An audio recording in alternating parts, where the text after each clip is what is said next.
6 o'clock on the dot. Thanks for being with us this morning on THV 11, streaming on THV 11 Plus. I'm Karen Fuller. I am Hayden Balgavy. Meteorologist Tracy Bean back with us after the 5 o'clock hour, and Ashley King now in the house for a check of the roads this morning, where hopefully it is smooth sailing as we get going. Yeah, good morning. What's up? It's pretty quiet, weather-wise, traffic-wise, knock on wood, probably just jinxed us. But things are looking okay this morning as we're kicking things off. Just a little warm out there, but we do have some changes headed our way, and we're going to start to see the potential for some rain later today into the evening in central Arkansas. But right now, it is mainly just there in western Arkansas, moving in from Oklahoma and starting out with a few downpours there, and that could make it, of course, to Interstate 30 there. So if you're going to be in around Arkadelphia, even I would say Malvern area, you may see a few showers over the next couple of hours. But here in central Arkansas, it is dry and expect it to be. We are going to start to see some development as we're heading into the afternoon and the evening. Kicking things off right around 80 degrees, lots of 70s across the state, and keeping things cooler, of course, around Mena and DeQueen this morning. Arkadelphia will stay cool with those showers headed their way. We are looking for that high right around 95 degrees, keeping all that heat to the west and to the south. Now we are going to start to see temperatures going up, but that's not going to be really until I would say later into next week. Now it's going to be nice, actually. We're going to have to deal with this, though, that severe weather risk. It is a potential for this afternoon for mainly winds, could be some hail, but winds is going to be that primary concern. But it's going to usher in some drier air, keeping those temperatures in the lower to mid 90s at least through the weekend with that lower humidity, and then we're going to start to see that heat build back in. So we'll have to keep an eye on that. But again, today, just make sure you're staying weather aware, especially into the afternoon and evening. Traffic is still looking good in central Arkansas. We're getting a look right now with this live traffic camera in downtown Little Rock at Interstate 630. We're seeing a few cars on the road, but it's really nothing that's going to cause any slowdowns really anywhere around central Arkansas. No accidents, no volume to speak of right now. So we'll check this again here in just a few minutes and see how things are going. Now to a THV 11 update. The proposed 3,000-bed prison in Franklin County is not canceled, but the state is looking at other options this morning. Corrections Secretary Lindsey Wallace made that clear Tuesday during a joint House and Senate Judiciary Committee at the state capitol.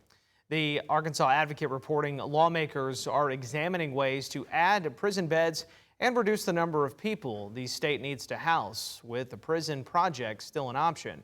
The state system was operating at about 109% capacity. That was as of August 3rd, and lawmakers plan to work on possible solutions through December, with recommendations possibly coming before next year's session. Little Rock police are investigating a deadly shooting at an apartment complex this morning. Officers responding to the 3500 block of J.E. Davis Drive around 3:50 Tuesday afternoon and found an adult male with gunshot wounds. Police say he died at the scene. Homicide detectives and crime scene investigators are now working to determine what led up to that shooting. The Arkansas Legislative Black Caucus is questioning state police policies after video you may have seen here showed an ASP officer striking an 18-year-old woman. ASP Colonel Mike Hagar did not attend Tuesday's meeting, citing pending litigation. Lawmakers still heard from legislators and community members about public safety, transparency, and ASP procedures. THV 11's Maya Ellison reports. And it's unfortunate that the director has decided not to be with us here today.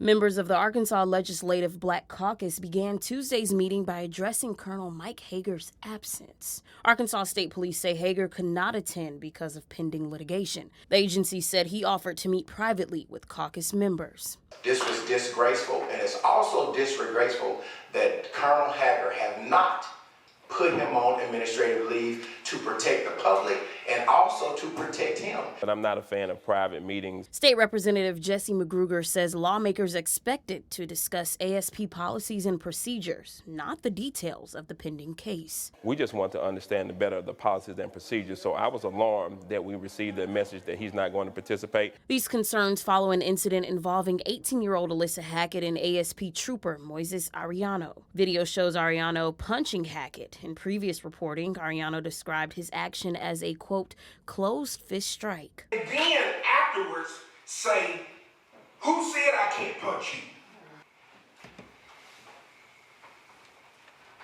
This bothers me.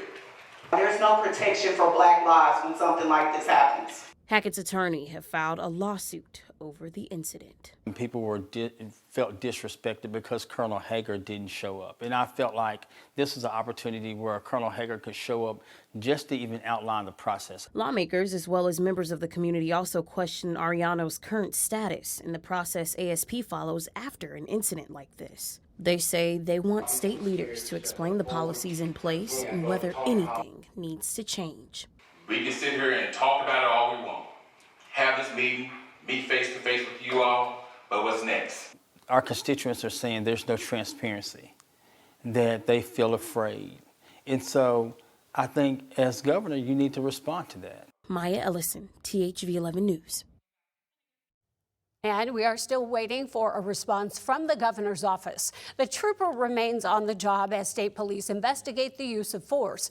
Representative Magruder tells us the caucus is working on ideas and resolutions to review current ASP policies. We are now hearing from the gas station co-owner at the center of a controversial Little Rock police encounter as new surveillance video sheds more light on exactly what happened. Nick Chowdhury says he's working with police and will provide any video or audio that could help the investigation. He says his employee called police to avoid a confrontation and he did not expect the situation to escalate. The new video you see here shows Officer Thomas Shook entering with his gun drawn and later holding it to Gregory Williams' head. I'm sorry that incident took place here, and I acknowledge that that community has felt unease and community has concern over this incident. On our side, our employee has stated that that he had not an altercation, just the verbally, like the guy threatened him over changing some food. Little Rock police have placed Officer Shook on administrative leave while the investigation is going on. The Little Rock NAACP is also calling for accountability, as Chowdhury says the store is working to recover additional audio from its surveillance system. A court is ordering an Arkansas tree service company to pay $470,000 after finding the business violated state consumer protection laws nearly 50 times. The Attorney General's office says Capital Tree Service promised homeowners they wouldn't have to pay out of pocket for work following the 2023 and 24 tornadoes. But the AG says the company later requested payment from some customers for costs that insurance didn't cover. A Pulaski County judge ordered the company to pay $10,000 for each violation. The University of Arkansas is about to get more selective, but the change will mainly affect students from outside the natural state. The change is part of the university's 150 Forward Reaching Higher strategic plan. The U of A says applications have more than doubled since 2019, from about 17,000 to nearly 36,000 this year. Starting with the fall 2027 class, out-of-state students will face more competition, with the university considering academic preparation and GPA. You can tell what I got in reading. School officials say Arkansas students remain a priority, and outside of state applicants, they should apply early before the November 1st priority deadline. A major expansion is moving forward at Northwest Arkansas National Airport with 7 new gates on the way. The Airport Authority Board approved the winning bid Tuesday for the 111,000 square foot Western Concourse. The project will replace 2 existing B gates with 7 larger ones, giving XNA a net gain of 5 gates. The nearly $78 million project will also add more passenger space, restrooms, and concessions as the region continues to grow. Thinking about growth over the next 50, 100 years. It's no secret that Northwest Arkansas is growing, and we're kind of part of the home front of Northwest Arkansas, and so we need to make sure that we can accommodate not just those that are visiting Northwest Arkansas, but also the people living here. Tyler says construction is still in the early stages, but XNA is hopeful construction can begin later this year. If you're flying out today, let's check on with meteorologist Tracy Beans, see what the forecast has in store for you. Well, we're starting out with a few clouds, and there are a few showers and storms off to our west, and they're moving closer to, I would say, Arkadelphia around Interstate 30 there here before long. So that might impact folks there, but the more you're heading into the metro area, we are looking okay. Just starting out a little warm this morning. We're going to see those highs right around 95, and we will start to see some storms moving into our area late afternoon into the evening, and some of those could be strong to severe at times. Winds are going to be that major concern, but also hail for portions of central, north, and northeastern Arkansas. But overall, again, just make sure you're watching that radar. We are looking for the potential for some heavy rain. Now, down south, the southeastern corner there, they got a lot of rain day before yesterday, so the ground is very saturated already, and that's where we're expecting the bulk of that rainfall. So there could be some flash flooding, especially as we're heading into that area. So again, just stay safe and watch those waterways as well, and we'll talk a little bit more about the impact of these storms coming up.